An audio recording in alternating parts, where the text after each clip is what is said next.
What's up, guys? Welcome back to the Christian Labosco podcast. Today I've got Benjamin Sean on. Benjamin Sean has grown to 2,000 followers in 5 months on X through his incredible storytelling and long forms. I'm super honored to have him on as a guest on the podcast. How are you today, Ben? I'm doing good, Christian. Thanks for having me. It's amazing to Of be here. course. Thank you for coming on. For those who don't know your story, could you give a little background on how you got into the creator economy and your story before that? So, I suppose the best place would to start would be with stop motion Lego videos. So, you know those I was playing with Lego when I was a child, and my mom called me over and said, "Hey, look what your friend made." And she showed me this really cool 4-second video of like 2 frames per second Lego movie stuff, and I just got hooked. So since then, I've dived into like stop motion. Then it became like films with friends. Then Minecraft YouTube. Then I found Dan Co. And I was just like, okay, maybe I should try self-improvement. I mean, Mm, for some reason, I ignored the fact that there were 100,000 other self-improvement YouTubers out there. I was just like, yeah. okay, Dan Co likes to read newsletters and no one reads newsletters. So I'm just gonna write a newsletter, read it out as a YouTube video, and hopefully people will watch. And X was my vehicle of driving traffic there. Mhm. That's Yeah. great. That's great. That I've actually been meaning to start writing a newsletter, or not writing a newsletter, reading the newsletter. I tried it once and it was just it's just not even looking at the camera. And, it's like I can't be peppy or Mm. excited when I'm focusing on reading it. So I just have to work on I that. But mean, Dan Cole doesn't look excited, does he? He's just like, greatest, the perfect niche is you. And he just death stares like that. Anyway, yeah. Do you use a teleprompter or do you just like him? He had his phone that he just reads I off. I just have my phone. So like my phone is at the side leaning on the tissue box here. And then I just look at it for a while and I like read it out, listen to myself. Then I look at the camera and I deliver the line. Normally I fail like 2 or 3 times. So a 6-minute video takes me about half an hour to film. Yeah, as I got the same thing when I tried recording a video. I had so much footage to go through of me just messing it up. And then I always talk way too fast. And then I'm just Hmm. like, why are you talking so fast? It's like you're on like 2 times speed and you're just talking normally. Slow down. And then I run out Do of you breath. watch you watch YouTube videos in 2 times speed, right? Is that why? Yeah. Yeah. Exactly. Same issue. Um, so you started posting on X because of Danco. Would Hmm. you say that's why and to push Yeah. people? What did you like? Were you were posting about self-improvement when you first started on X? Or did you have any idea what your niche was? Honestly, I thought that as long as I just posted in my own voice, that somehow I'll blow up. Yeah, so I was Seems just like like, you were okay, kind of just right though. kind of actually. In the future, things worked out well. But back then, I was just like, okay, let me just post about going to the gym, but add a little joke here, add a little pun somewhere else. After 2 weeks, I had 14 followers. Sorry, after 2 weeks, I had 20 followers and half were bots. So it didn't work out. Yeah. Yeah. In the beginning, I definitely struggled with growth until you leave comments. It seems like that's the basically the only way in the beginning. But then there's like the other thing where you leave too many comments and then your content sucks and no one will follow you if they go and see your profile. Yeah. So your biggest inspiration, would you say, is was Dan Coe? Was there anyone else that was an inspiration for you to like on X when you started or before? Honestly, Dakota Robertson, I loved how he was so funny. Dakota, like Dan is known as this like stoic philosopher. Sure, he has humor and all that, but Mhm. you have to like dig a bit to find it. Dakota is just funny. You can tell in his YouTube videos that he tries to be funny and he is funny, and that fit my style a lot more than like Dan's death stare into the camera. Yeah. Yeah, it's so interesting because I like appreciate Dakota Robertson's funniness, but I'm more of a Dan Coe. I'd say not as I'm not as cracking jokes. It's just so funny how What take if Dakota's different watching this styles. right now? Maybe that'd be pretty cool. What do you think was like the most success you had with something before starting on X? Mm, I had a Minecraft YouTube channel which had 3,000 subscribers. Oh, Like that's so, and it's okay. I did make money that's off of good it. though. I was actually kind of good at YouTube Shorts and all that.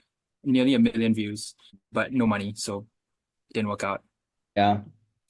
Another thing I found when I tried doing YouTube Shorts, I think I was doing it for like Brawl Stars or something like, yeah, definitely it was Brawl Stars. I still play And that. yeah, I actually just stopped playing it like a month and a half ago, but just like it was fun. Like I grew a lot in a month, but then you just kind of get tired of putting on the persona of being like you were like I wasn't that obsessed with Brawl Stars after a Mm, month of grinding, trying to get cool clips. yeah. Yeah. That's why I Football trick liked shots. Twitter. That's why I liked Twitter a lot more because you kind of just write about what's on your mind in different phases of your life. It doesn't have to be so like you're only talking, you can only post Brawl Stars, you can only post Minecraft. That's the Um, thing. It's a personal brand. yeah, Yeah, sorry. Go ahead. that was the next question. What do you think is the biggest thing you have that sets you apart from other creators on X? My cat? No, I'm kidding. I suppose it would be personality and storytelling. There are some people who are beautiful personalities on X and everyone knows them and how nice they are. And there's some people who tell stories on X, but no one really knows who they are. Somehow I kind of do both and it works out. Yeah, I'll it say makes that's what sense. sets me apart. What made you become so interested in diving deep into storytelling? It was all luck, actually.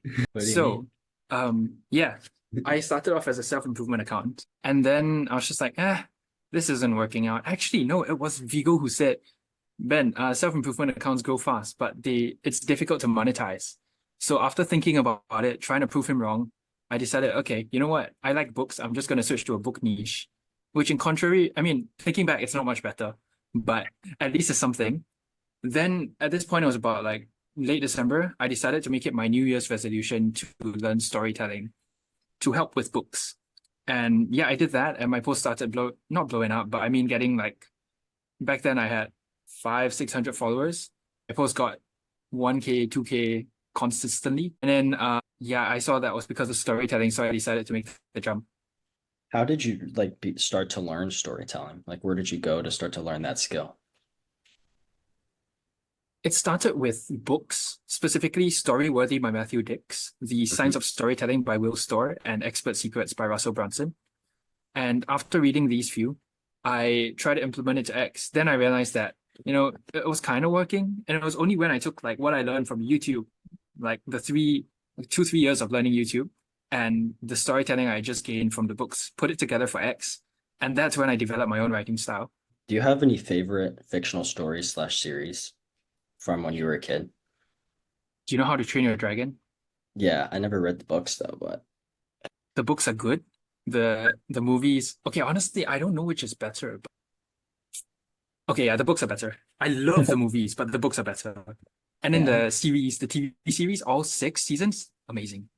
I remember watching those. I don't know if I ever got through the whole thing, but I definitely really enjoyed those. I can't remember exactly when I watched those, but I have Dragon's Race to the Edge, I'm pretty sure. Yes, Yeah, yes. I love those. Who are some of your biggest inspirations and mentors in the broader sphere of life, not just Twitter?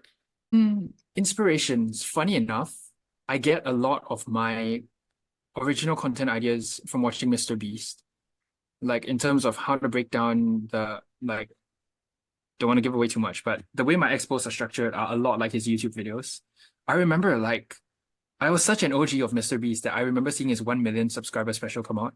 Oh, Yeah, Mr. Beast would be one of them. And in terms of mentors, I'm a big fan of the red pill self-help YouTubers like Iman Gachi, Hamza. These hmm. people, I mean, yeah, sure, I don't agree with all they say because I mean they hold different beliefs. Sure, that's fine. Everyone does. But the majority of what they say is a good message, it's a positive message which has helped me become a better person. Even Tate, honestly. Yeah, I think a lot of them kind of have the same principles that they're saying. It's just like the way they present it can really make people angry. Like the way they kind of get across the central lesson is can be pretty controversial. But I definitely agree Yeah. that I think those lessons, the reason they blow up is because those lessons are definitely needed right now. Who are the creators you look up to now in the creator economy? So just now I said Dan and Dakota, so I'm not going to repeat myself. I'll just say a few smaller creators. Like Audrey Lowe, she actually structures her tweets very well. Why do you emphasize storytelling? Because, I mean, So when I was on call with Dakota Robertson a while back, he said that, oh yeah, subtle flex. He said that people on X, they're too serious. Everyone has a stick up their ass. It's a personal brand. We have to be personal. And what better way to do that than to tell about the person in the personal brand, you know? Yeah. Instead of listing facts about yourself, the better way to do it is through stories. Yeah. I mean, it's been scientifically proven that human beings retain information faster when heard in the form of stories. Like the Yeah. neurons actually, like the brain actually fires faster. So there's a scientific reason and a normal reason, I guess. Yeah, I know exactly what you're saying. I think it's Jordan Peterson who says that humans see the world through a story. So I think that's really Interesting. powerful. Good versus evil and like things like that. I definitely want to lean more into storytelling because I personally love fiction books. I've read like tons of fiction books. I remember when I was young, I was like, I'm never reading fiction. I only like nonfiction. All that stuff's made up. I don't want to read that. And then I like picked up some fiction book and I just read like this like 40 book series in like a couple weeks. And I just became obsessed with it. I love storytelling. Like I wish I understood it better, but I love how people are able like how when people can tie something back to something they said before and all things like that. It's super interesting. One of your brand mantras is entertainment over advice. How has this helped your growth and influenced the way you approach your personal brand and writing? Well, this one I remember writing it on a slightly more complex answer. But yeah, I came from YouTube. So I've come from it. I've come to X with a lens of if people don't click, they don't watch. You know, just like the title and thumbnail of YouTube. And I've applied that here. If people don't finish the post, they don't, one, they don't get to know you. Two, they don't get to your call to action at the end, which is either to, sink deeper into your rabbit hole of content or to like buy your stuff. And Mhm. three, they don't boost it by commenting, liking, following, whatever. So because of that, all you need to do is get them to finish the post. And to do that, entertain them, make the writing aesthetic, make it interesting, throw in a few jokes, analogies, stories. It works. Um, did you notice like when you started thinking about this mantra, like the storytelling that you instantly had more growth on X? As in when I started storytelling, that my growth Yeah, skyrocket? yeah. Well, actually, not a lot because it was a learning process. Like it didn't just go Hmm. like that. Yeah. As I slowly got better and better at it, and it started going more like up more and more. Mm. So interesting. What would your advice be to people who want to improve their storytelling and their writing? This is for me because I need to know. Well, I mean, first of all, I would say grab my guide because I mean it's free. You can unsubscribe after you want, honestly. But there are three parts to a story, each of them with a different purpose. So the hook is simply to just get the reader to click on the post. I guess I'm answering another question later Yeah. on. The hook is to get the reader to click on the post. So you should write that first. Hmm. And a hook is basically just a moment of change that happened. That's basically all the story is, a moment of change and your reaction to that change. So you hook them with the moment of change, and then you walk them through your reaction, and the end is just like a little bit of character development that happened or what you learned. Like the transformation. Yeah. Exactly. How do you think that falls into like the story arc of like rising action, climax, falling action, exposition? Like how do you think those line up with hook body ending? The hook is the climax. But okay, it's more like a climax where you introduce the characters and then quickly walk through the resolution. Because I mean, let me think. How do I speak about this? You've seen, for example, the movie Cars, right, by Hmm. Pixar, where they start with Lightning McQueen's first race and all that stuff. That starts in the middle of the action, and then after that, by the end of the race, you already know Lightning, you know the main characters, and you kind of get his character.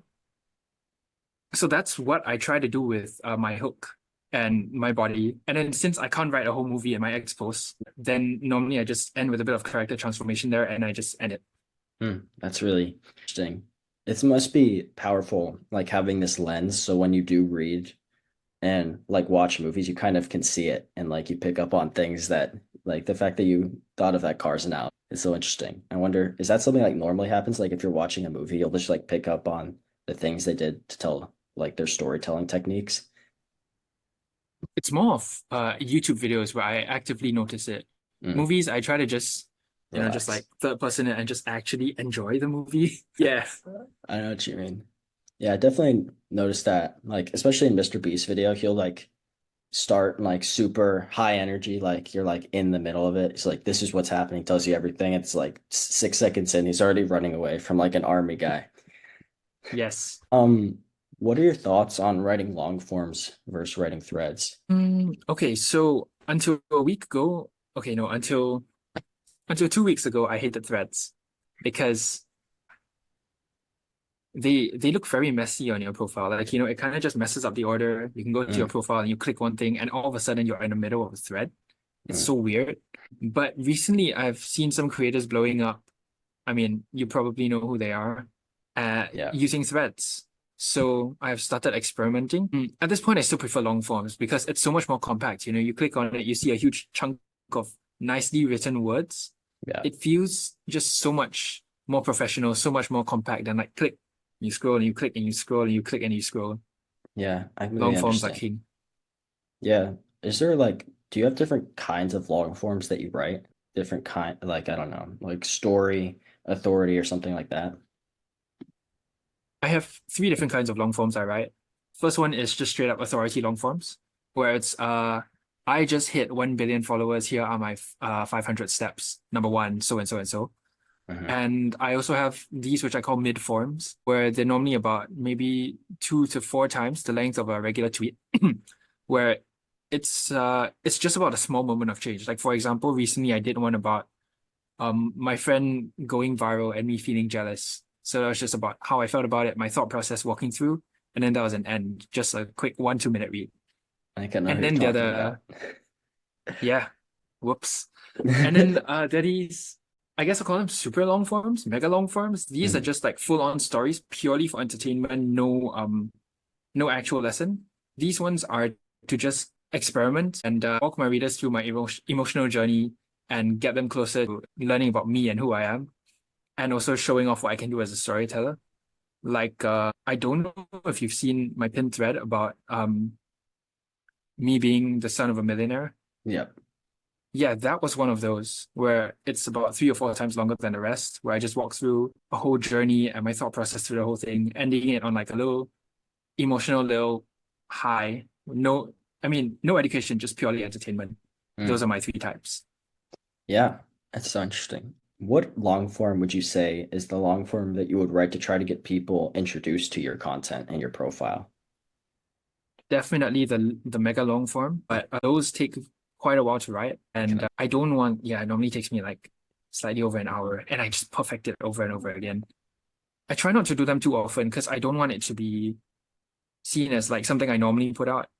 I want it to be a treat when it comes out Mm. once every 3 4 weeks. What kind of long form do you think like helps you grow the most? Like you get the most followers when you write these, most engagement, things like that. Overall, it'll be the mega long forms, but in terms of time spent, it'll be the mid forms because I actually have a thread coming out. It's probably out by the time this podcast is out on how I write my mid forms, which gained me like 5,000 views in under Hmm. 15 minutes. So if I wanted to every day, I could just pump them out. But once again, I don't want to make it too repetitive because I mean, if you eat chocolate every day, eventually you get bored of chocolate. Yeah. So I try to keep it maybe 2 or 3 times a week. But those normally for 15 minutes of work, I get anywhere between 5 to 20 followers. Super worth it. Hmm. That's so interesting. And I think another thing about not doing the mega long forms all the time is that it's not as forced. Like it's more of like a spark of inspiration and then you write it. So it's even Mm, more authentic than you being like, "Ah, I have to write a story today about something." that is a very good point, and you're very right. Yes. And then another one would be something I think threads are useful for is like giving digestible, actionable advice, like boom, boom, boom, 7 lessons from whatever. And then, like, because I think maybe different people like different things. Like the long form is like lessons, like weaved in with the story. And some people just like want the information. They're like, I don't really care about you, just want the information. I mean, if you're not really there for me, look, what do you want? Is it content curation or content creation? That's up to, I mean, nothing Yeah. against both of them, but I choose content creation. Yeah, I think it takes some kind of skill to like be able to talk, like, weave yourself into a thread because you have such small space to kind of talk about yourself to the point where you're talking about yourself and you're like, well, I haven't talked about the lesson and I'm at the 280 character limit. So, It's a yeah, very good point. Yeah. you have one of those. Oh wait, I just skipped. Like, if you're All looking, good, you all probably good. got scared. It seems that like long forms is much better for storytelling. What were your recommendations be for viral and compelling long forms? What exactly do you mean by recommendations? Like, do you have like a process? Like, I need to have these things, like your hook, body, ending. Would that be because talk about three types of long forms? Hmm. Do you use hook, body, ending only in the mega long form, or like do you have a process for each one? If you're even up for sharing that, because I understand that might be like a product at some point, but When is the podcast going to be out? sometime this week. Hmm. I Before but Thursday or after Thursday? I could do it after Thursday. Okay, cool. Then I can share this. I split it up into 5 different steps. Let me see if I remember these steps. Right. Yeah. So ideation, hook, skeleton, ending, edit. Yeah, there we go. So first one, ideation. These are just like I said, little moments of change that happen. Like for Mhm. example, my stories personally are about the most basic things. I mean, it's replicable and it's relatable. So for example, I recently did one about me burning out because I engage too much. So then now that I've got the idea, I can take it. Then the first thing I do is write a good hook.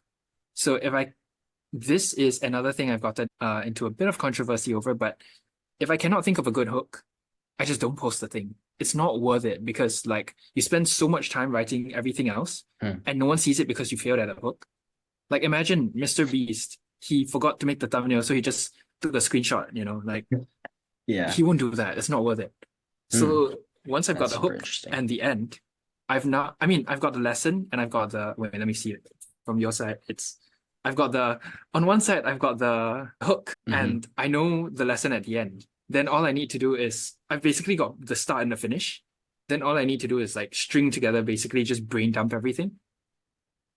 And then I write out at the end fully. So this is often a platitude because people have been through your whole journey, so they relate to the platitude. They understand what it means to you. Mm. And then after that, then it's just going through and editing the body into bullet points, into analogies, into just bolding, italicizing, adding my little bullet points, which somehow after I have started using, everyone seems to start using. Just saying. The, Yeah, that's pretty much a well, post right there. imitation is the best form of flattery. People Um, flatter me a lot then. would you say you use that 5-part framework for all three types of your long forms, or just the mega long form? Just the mid, actually. Oh, just the mid. The mega, I come up with the hook and the ending first Hmm. because the point of the mega is to leave an emotional hit with the reader. So I have to nail the hook to get them to read it and the hit at the end to get them to remember me. Yeah, that makes sense. I think I got this in like a class I took on storytelling, is that you want to have like the end in mind when you're writing the whole thing, so you know where you're leading Yes. the reader eventually.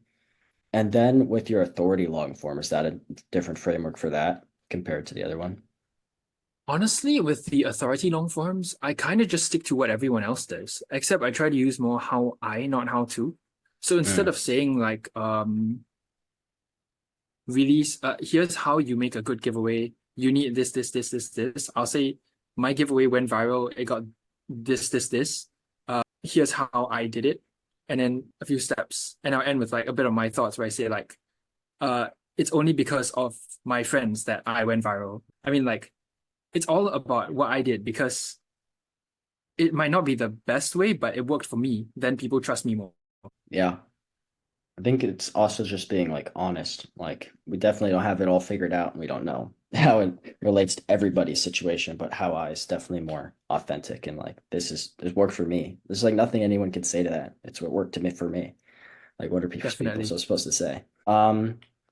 Why do you think people struggle with engagement on their long forms and getting growth for them? So this one, think about it this way. The goal of social media platforms is to get people to stay on the platform to serve them ads, right? Yeah. So if you can make a long form, if you can make any post that gets people to stay on the platform longer, Mhm. then X will push it out more. I think this is why photos do better, but I have Yeah, no concrete evidence. yeah, I agree. So the reason why my long forms do better than most is because people read through them and therefore spend more time on it. So if someone's long form performs worse or like not as or like around the same as the short forms, I would recommend working on the hook because it's not interesting enough to get people to click. Mm. What would your date be? Hmm. Couple of things there. I feel like one good thing about threads that I've heard is that like you can kind of see when people stop reading. Like on the long form, it's hard to Mm. see when people start to drop off. Like if your hook is the problem, I guess if your hook's the problem, then you don't get impressions at all. But maybe if your body's the problem, you don't get likes and comments or something like that. Just a total guess, but Funny enough, I'm working on a little project around that, a post. It comes out, I think, either Thursday or Friday. Uh, you pretty much summed it up perfectly. Like if your hook is wrong and your body is right, then you get like low engagement, whatever, whatever. If your hook is good but your body is bad and you get so and so, you're mm. like two steps ahead, honestly. Thank you. Because that's one thing I do like about threads is that like the hook, oh, it got tons of impressions, but then like on the third step, it must have been too complicated. Nobody read Mm. after that. They got bored of whatever I was saying. Yeah. How do you like give like them like act do you try to give actionable advice in your medium long forms? Like that's the more create like this is sort of what to do layered in story, and then like the mega long form is like here's my story, you can take away what you will, rather than like this is what I learned. Well, you're right about the mega long forms. So far, for now, all of mine have been purely for entertainment. But in terms of the mid forms, I use them to walk through the 5 stages of awareness. Yeah, I use those to walk through unaware to product aware to solution aware and so on. Yeah, Because for example, if people have a problem with their long forms, they aren't getting views, then I can write a mid form about I used to not get views on my long forms until I use storytelling, and now yeah, my long forms go viral, whatever, whatever, whatever. So yeah, I've just walked them from one stage to the next stage using a mid form, and they're yeah. closer to falling into my trap of my funnel of I don't know, I'm kidding. Yeah, you get how it works. Yeah, it reminds me of you know, educational email courses, right? A lot of people have been Yeah. doing those recently. It's like the purpose of that is to lead people through your levels of awareness. I feel like you'd be really good at writing one because I don't see usually recommendations for storytelling too much in the educational email course, but it's definitely seems to be like a lot of bigger creators have been doing it. I think Talon Simmons has digital identity too, and I've gone through that. It's really good. So it seems like that's something a lot of creators are leaning towards is the educational email course, which is basically just leading them through the levels of awareness until the point where they just buy your product because they're like, well, like you gain trust, and then they're like, well, I have this problem and he has the solution. So, um, why do you think your long forms stand out compared to other people's long forms who struggle? Let me see if I can. Well, I would say it's because most people share only a lot of action. I try to keep my action to a minimum.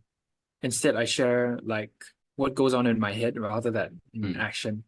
Like for interesting. example, recently I did a post about how okay, not recently, like 2 months ago, I did a post about how I got scammed out of like a couple bucks, and it made me get angry at everyone. Instead of saying I got scammed because I went home one day, I sat down on my chair, opened up my phone, I keyed in my password, and all of a sudden, out of earth, the money was gone. That's kind of boring. So instead, I went through the process of I got scammed. Yeah, this was 2 months ago. I don't remember, but I got scammed. What I thought about it, what I thought could have happened, and what went through my head as I was angry at everything around me. And then I calmed down, and my thoughts about, hey, people are less lucky than I am. Hmm. So there was very, very little actual action and a lot of like thoughts. That's so interesting. I noticed that in your pin post. It's like we got like to open the door to what was going on in your mind, like during the situation. It was like you'd tell us what's happening, and then we'd get context through your mind and what you were thinking about the situation. I really like that style because you just get to, even though like Twitter isn't great for really kind of seeing how people like their personality is because you can't do video or like kind of their mannerisms, like letting them into your brain kind of allows them to get to know you a lot better. than just being like you Yeah. said. I sat down, I opened my phone, and like blah blah blah. This one is a really interesting question for me because I'm planning to do a giveaway at some point soon. You have one of the most viral giveaway posts I've seen on Twitter, especially for your size. What do you think were the contributing factors to this, and how can others do the same?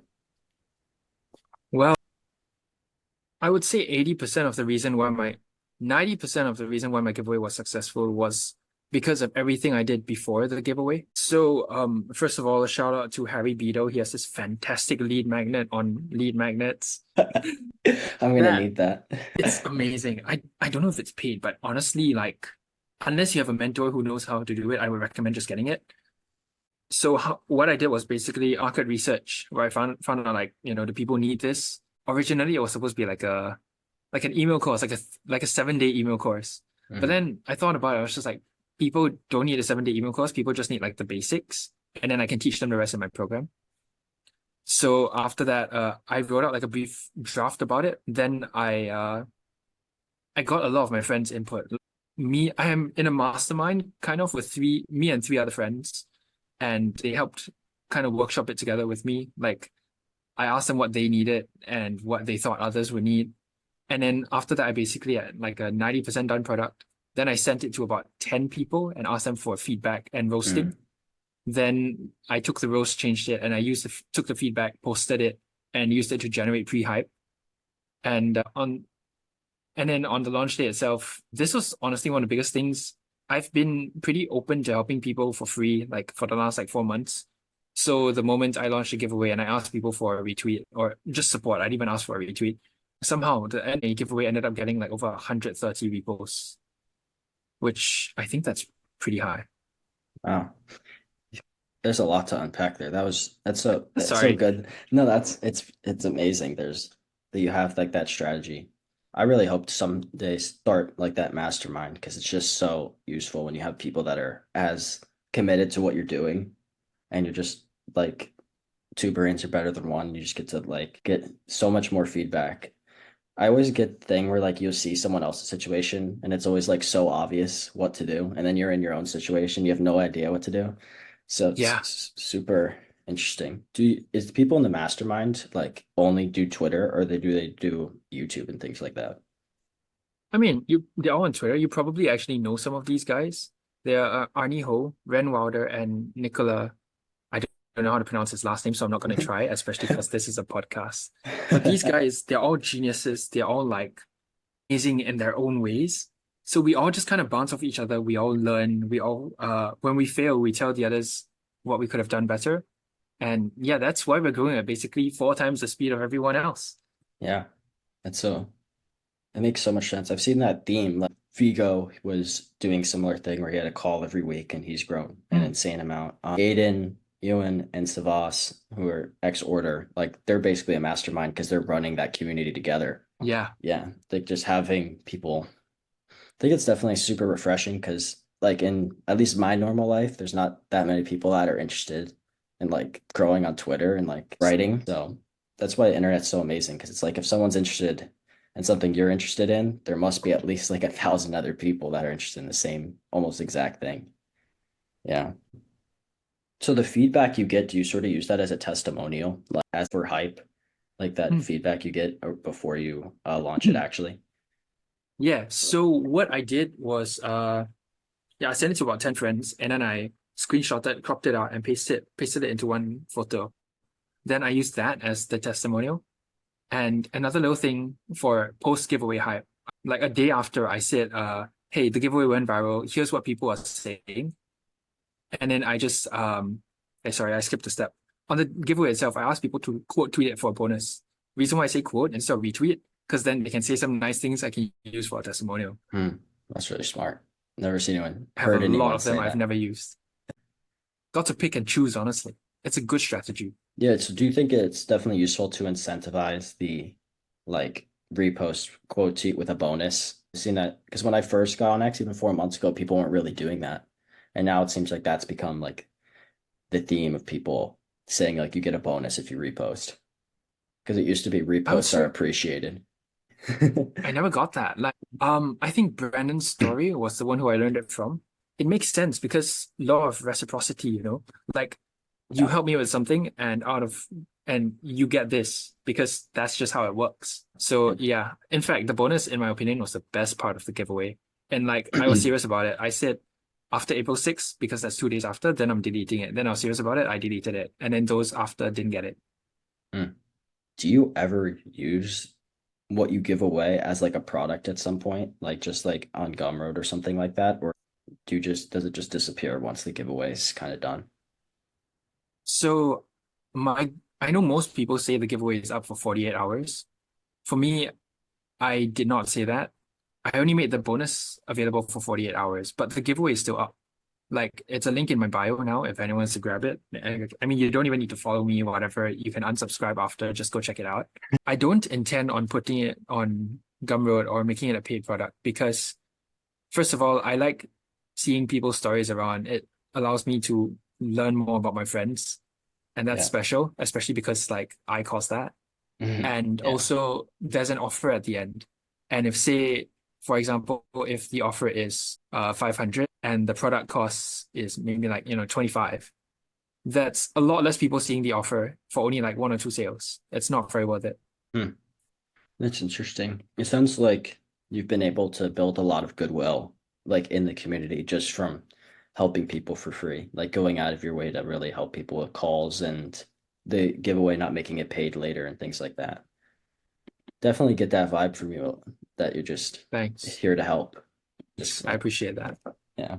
I think it's something Alex Hormozy says is that like give, give, give, give until they ask or something like that. Huh.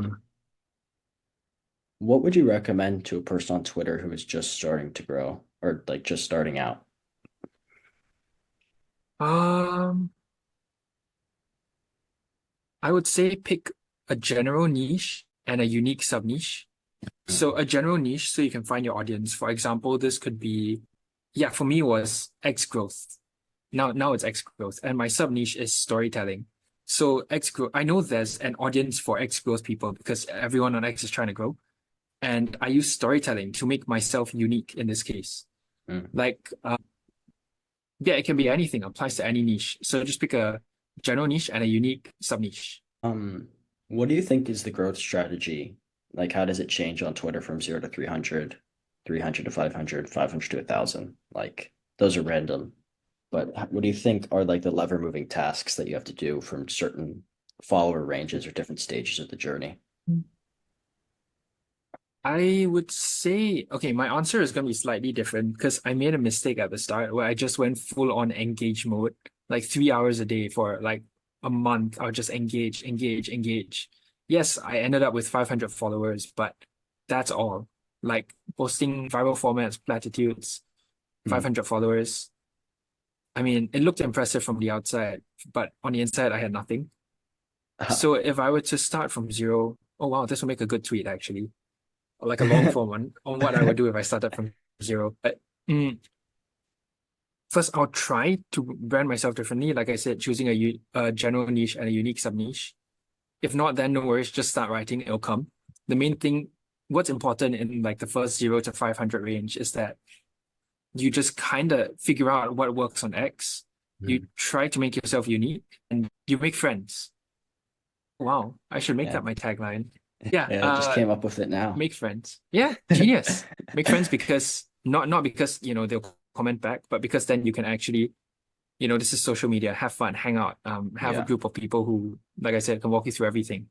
Yeah. Then from 500 to 1,000, I would say focus more on authority content, where you start to brand not only why you're different, but why you're better and why you know what you're doing.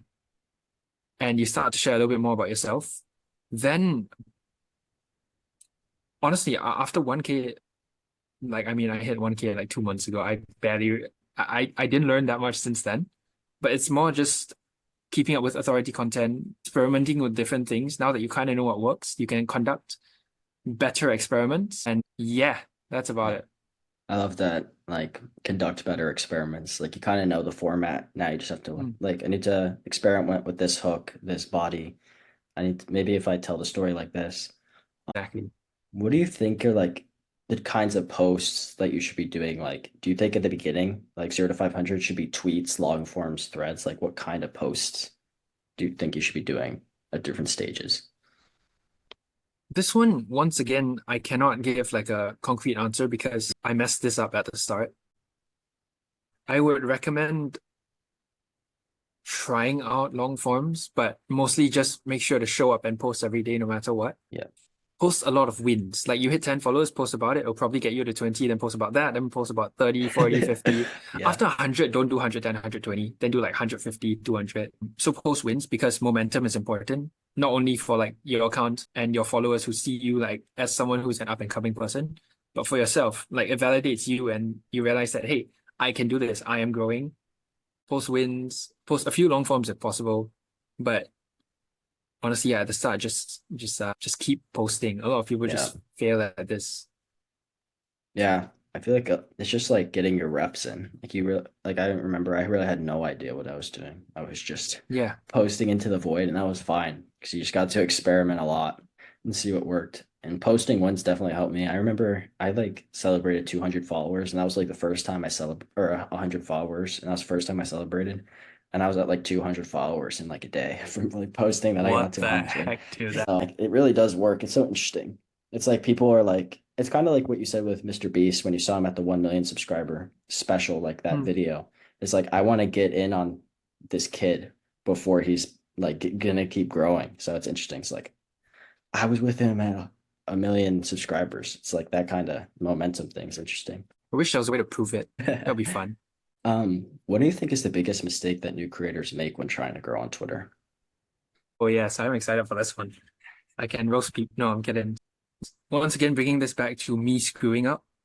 The mistake I made was that I focused way too much on engaging that I didn't actually put any focus into learning to write on X and learning a skill that could actually bring value to someone else. Hmm.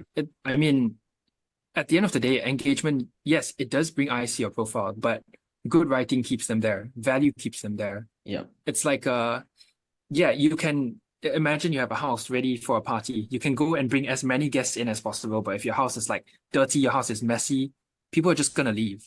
Yeah. Love that.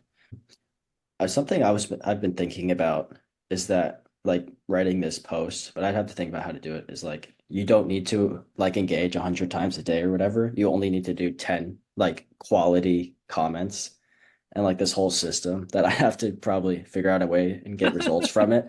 But I was Hmm. thinking about it if you just wrote less comments, but like the comments you wrote were so much better. Like they're just like convert so much more and it gives you so much more authority. Because I remember I would comment like, I don't know, 100 or 200 times a day. And like for like probably a week, I just got burned out. But Hmm. I don't know, it was just like I was just kind of some of the good thing about engaging, I'd say, is that sometimes you'll get tweet ideas from responding to other people's, but a lot of it was just like I'd say they weren't bad comments. It wasn't like I agree, but it was just it was like I wasn't even it wasn't even really me talking. It was just me trying to find some answer to say I could leave a comment. So I think maybe like just scrolling through the Twitter timeline and you're like, I like that post. I'm gonna like leave a genuine comment, not just like I have to hit my 100 comments for the day in the next Yeah. hour. Let's get going. You kind of touched on this, but what are your thoughts on this highly argued question of niching down versus being broad? I would say niche down only if you know what you're gonna niche down in and like why you're doing it. Like I moved to storytelling because I knew like first of all, no one really is big on storytelling in the expo space, and two, I knew that I was better than 99%, so I stood a chance. Mhm. I mean, like, it, I would not recommend as a new creator to think like, okay, what's a niche no one has been to? Okay, what about blue and yellow spotted bed sheets, and you spend your whole day writing three tweets and one authority long form on blue and yellow spotted bed sheets. It's not gonna work. So yeah, niche down only if you have a reason, like a legitimate reason to. If not, then just stay broad and just try Yeah. random topics first. At Yeah. least that's how it worked for me. Yeah. Something I've heard is that like the niche picks you. Like you're just kind of writing about maybe Dakota said this, but like you're just writing about things and like the audience will tell you what you should be writing about, like your spark and like kind of the thing you can't shut up about when you talk to people is like probably should be what you're writing about. Not trying to force yourself into like blue and spotted bed sheets. You, Yeah. wow. You'd be the most authority in blue and spotted bed sheets though. 1 out of 1. Transitioning to your personal life, you say that you're introverted, which I Hmm. also am. I think I'm INFJ. What would your advice be to other introverts? Just in life, Well, I guess. what has helped me the most is that I notice when I'm around people and I like kind of act awkward around them because I mean that's how introverts are. Then even if they're extroverts, they'll kind of act awkward around you. So the best way is to fake it until you make it, you know? Like for example, you go to a party and you just kind of like pretend you're normal. Then people will see you as normal, then they'll treat you as normal, and because of that, they'll act like you start acting like you actually are normal. Hmm, that's interesting. I don't know if you ever watched Ryan Trahan, probably. Yes, And he's so and good at what he does. yeah, and I always see the comments that he's not socially awkward, he's awkwardly social. Just That fits him so well, yeah. what do you think are the biggest strengths of being an introvert in life? Well, the fact that, to be fair, I've only been an introvert, I cannot, maybe extroverts do this too, but I'm able to just wake up, turn on my PC, grab water, and just work for a couple hours, like, and not have to worry about like checking Twitter or like checking notifications or going out with friends. And after that, I take a break, read a book, then go back to it. I just love being able to do that because I get so much done. And from what I've heard about extroverts, I don't think they can do that Yeah. as well as we can.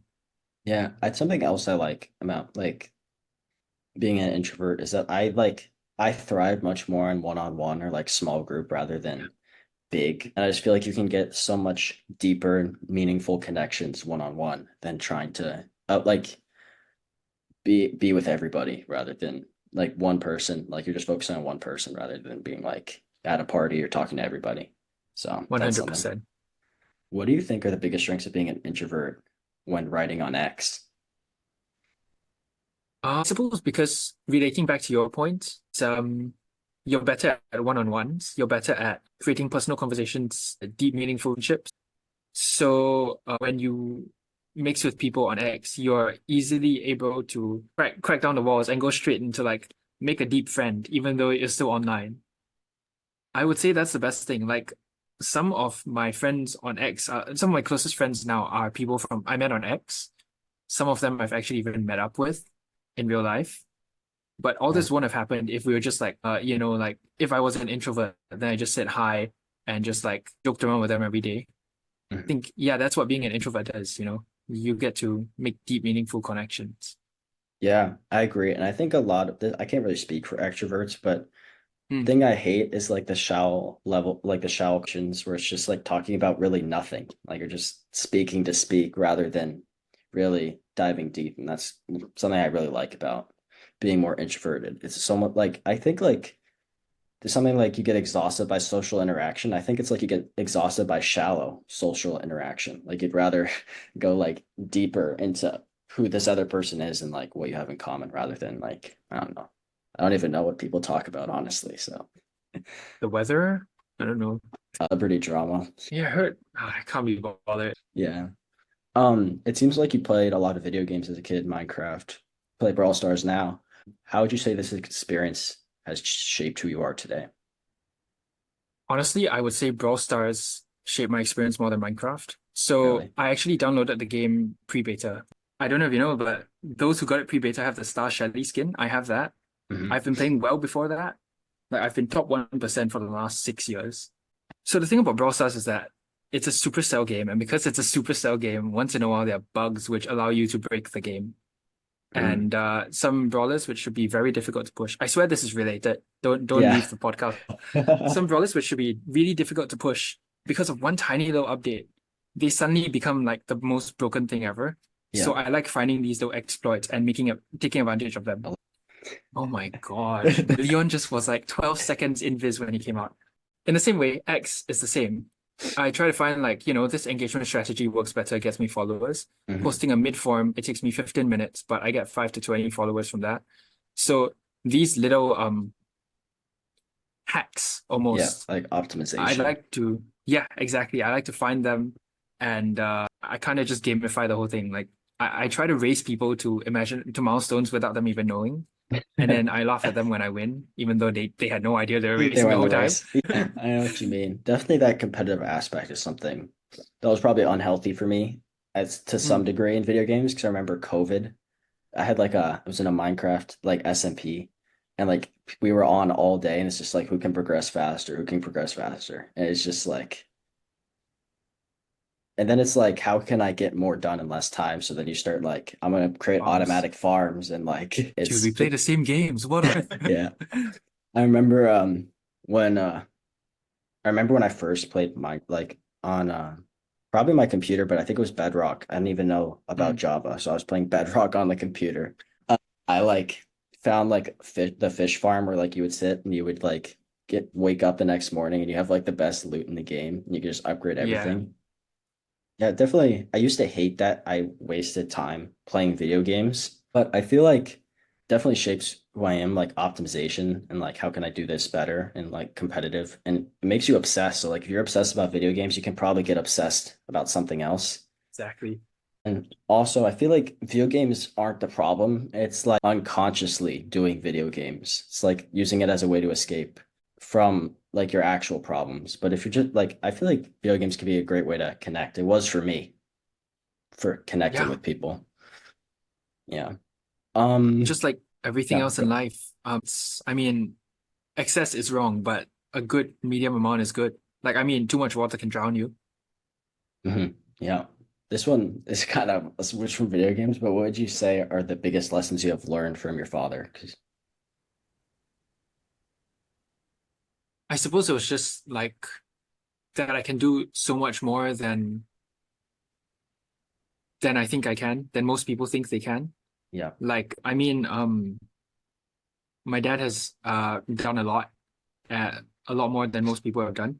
Uh, with a dad like that, I'm just like, okay, if he can do it, I can do it. Yeah. Whereas other people are just like, their mindset of a father or a mother or family is just like, oh, okay, 9 to 5, 60 years.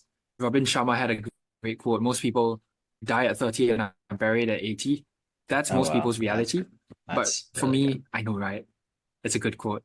For me, from the start, I knew that, hey, I can be something great if I want to. So that's, yeah, the biggest lesson I've learned. Yeah, I love that. I think that's kind of why I write about human potential, and that's why I'm interested in it. Because I feel like one of the worst things that can happen to you, and the worst thing about like this sort of system, is that they tell you what your potential can be when you don't even know like how much you can do, and then you reach some people will reach the potential that like the system set for them, and it's not even what they wanted, and they're like, I could do so much more, but they're like 55, and they're like you Yeah. said, buried at 80. What is it like living in Dubai? Because there's a lot of talk about Dubai and the entrepreneur, solopreneur, all that whole business space. Well, in Dubai, we're kind of like a middle class family here. So we avoid two groups of people. I mean, by being middle class, we don't intend to, but we avoid like all the people who say like, oh, Dubai is poor and there's a whole like facade and all that stuff. We're able to avoid that by being middle class. And we avoid like the rich Iman Gaji, Andrew Tate lifestyle being middle class. I mean, yeah, I've seen those places. The middle class in Dubai is more just chill. It's quiet. Go to the desert once in a while, start a campfire, hang out there. The people, okay, one thing I used to live in Singapore, and I mean, Singapore is just everyone is uptight, a bit serious, and it's more expensive than Dubai, actually. In Oh Dubai, wow, the people are very, very nice. Like, you can walk up to this random person and say hi, and they'll likely smile at you and either start a conversation or at least say hi back. that's But I mean, interesting. all that positive stuff aside, it's very hot, especially at this time of year. It's hot. How long have you been living in Dubai? Sorry, 9 months, 9 months so far. So not too long. Not too long. Um, is there anything you like about Singapore more than Dubai? I would suppose it's the culture actually. Even though, like I said, the Dubai people are nice, Singapore people get things done faster. Everything is more in a rush there, actually. So even though the people aren't as friendly or nice, they get things done when you expect them to. I just realized I kind of threw shade to Dubai, but Singapore people are fast. Dubai people are not slow. Yeah. And also, yeah, I mean, I grew up in Singapore, so I'm just more used to the more Singaporean way of acting and talking and just existing. Mm. Do you guys do you and your family travel a lot? Honestly, no, Mm. because I don't want to review too much on the internet, but I have a big family and it makes it difficult to travel. I'm the Mm. eldest of quite a few. Mm. Of the places like that you've been, is there a favorite place that you've traveled to or been to or lived in? Well, 4 years ago, we went to Australia for a month, Melbourne during the winter, Mm. and oh, it was so nice. It was green. There were penguins. We got to see, I mean, there was a chocolate factory, which was cool, but the whole It reminds of mountain space chocolate is factory. amazing. Hey, come on, it was chocolate. I wasn't that young, never mind. Like in Singapore, everything, like you can't, there's always somewhere where you can see some building or some sort of civilization. But in Australia, it could just be like rock or like Yeah, mountain or tree, and that was so cool. I love that. yeah. That's something I love. Always been obsessed with nature. Someday I hope to travel to. I don't know if you've heard of Patagonia. You probably heard of it, but you should look I at know. pictures Yeah. of it. It's just Okay. like it looks like it doesn't look real. It's so insanely beautiful. It's like mountains, glaciers, forest, ocean, like within like a mile range. You just have like it's like Earth like a billion years ago. It's just like nothing there. It's something so Like a new peaceful Minecraft about that. world. Yeah. It's like the ultimate seed to get spawned in. Um, have you're homeschooled. Have you been Mm, homeschooled your whole life, or is that yeah, more recent? whole Well, life. I guess, well, since you've never really had the contrast of going to school, but what do you think are the advantages of homeschool? And choose your friends. Like for example, yeah, if I don't want to see someone again, I just don't see them again. And also, this is more parent based. I mean, decided by your parent, but you get to pick your curriculum. Mhm. Like, okay, for me, I'm Christian. I'm guessing you are too based on name. No, that's Oh, rising. that's Yeah. interesting. Yeah, it is. So, yeah, I'm Christian. And my parents are Christian, and they wanted me to grow up in a Christian household with Christian beliefs. Mhm. So, I went through a.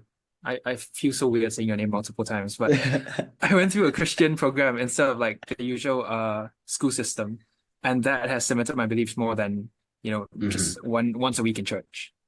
Yeah, definitely. Even though I'm not Christian, a lot of the kind of values and principles definitely are needed in the West, I'd say, right now. Mm. I Yeah, mean, even though there's this like kind of like the West is falling, I feel like it's true to some extent, but it's also like you go to certain cities in the West and it's like the West is falling. But then like I'm here some in cities. Florida and I'm just like, we're not affected by any of it, I really. mean, I don't know too much about this, but from what I know, I'm being very careful here. From what I know about Florida and Ron DeSantis, I quite like it. Yeah, I can't speak on this. Can't get canceled. I mean, Yeah, yeah. Most of the people that I listen to, like Ron DeSantis, so I'll just leave it at that. Most of the people that I like and listen to, like what Ron DeSantis is doing. Anyway, moving on.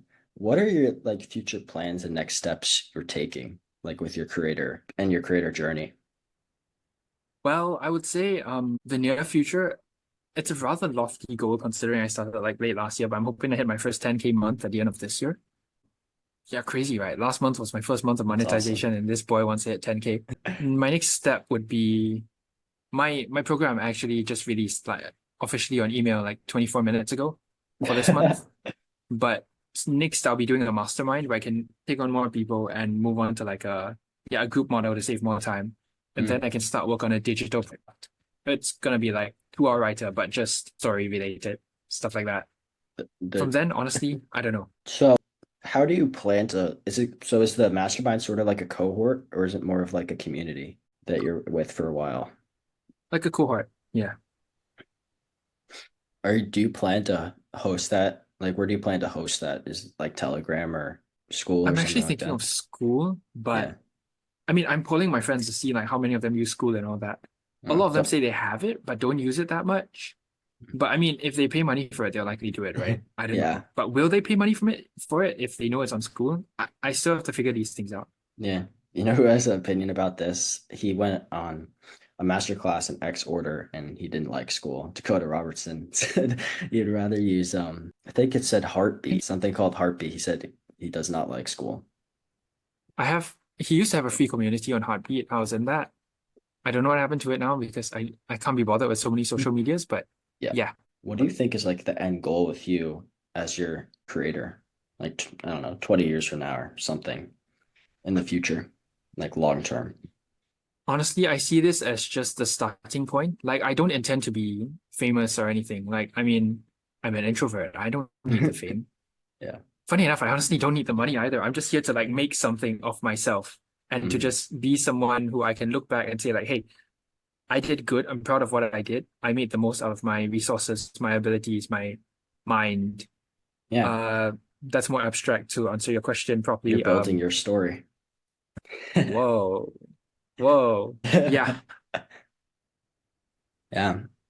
I think there is something special about the fact that you don't need to make money, but you're still just pursuing it anyway. Because there's definitely, I'd say it also probably has to do something with the values your parents instilled in you. But there's like, especially in the area I'm in Florida, like it is very wealthy. Like this area is very wealthy for the US.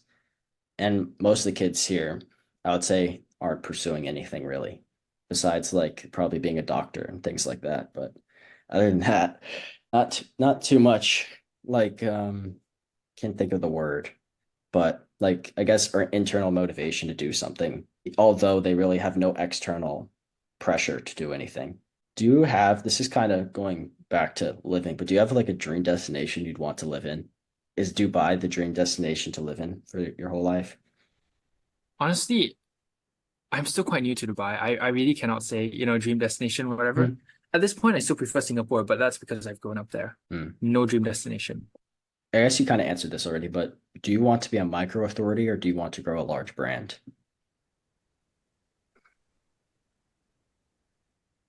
I would suppose, yeah, I'm just here to build something for myself. Whether Hmm. I become like the next Dan Co, Yeah. I don't intend to, like I said, but if it happens, it happens. I'm just here to see how far I can go. Yeah. Aiden Labresh said something similar. Is that what like whatever's on his journey, like kind of the result will happen, whatever he needs to do. Like you say that's Wow. for his part of the journey, it's becoming a being a micro authority, which he sort of is now, or becoming the size of like Dakota Robertson, Dan Co.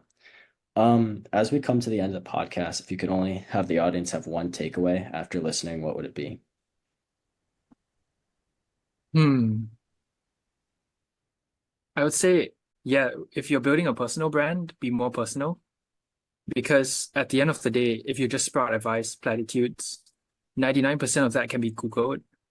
In fact, like, I mean, based on technology, probably cameras watching your every movement. The only thing that no one knows about you is what you're thinking. Mm, So if you want to be unique, share that. love Yeah, that. Thank you for coming on, Ben. pleasure to be here, man.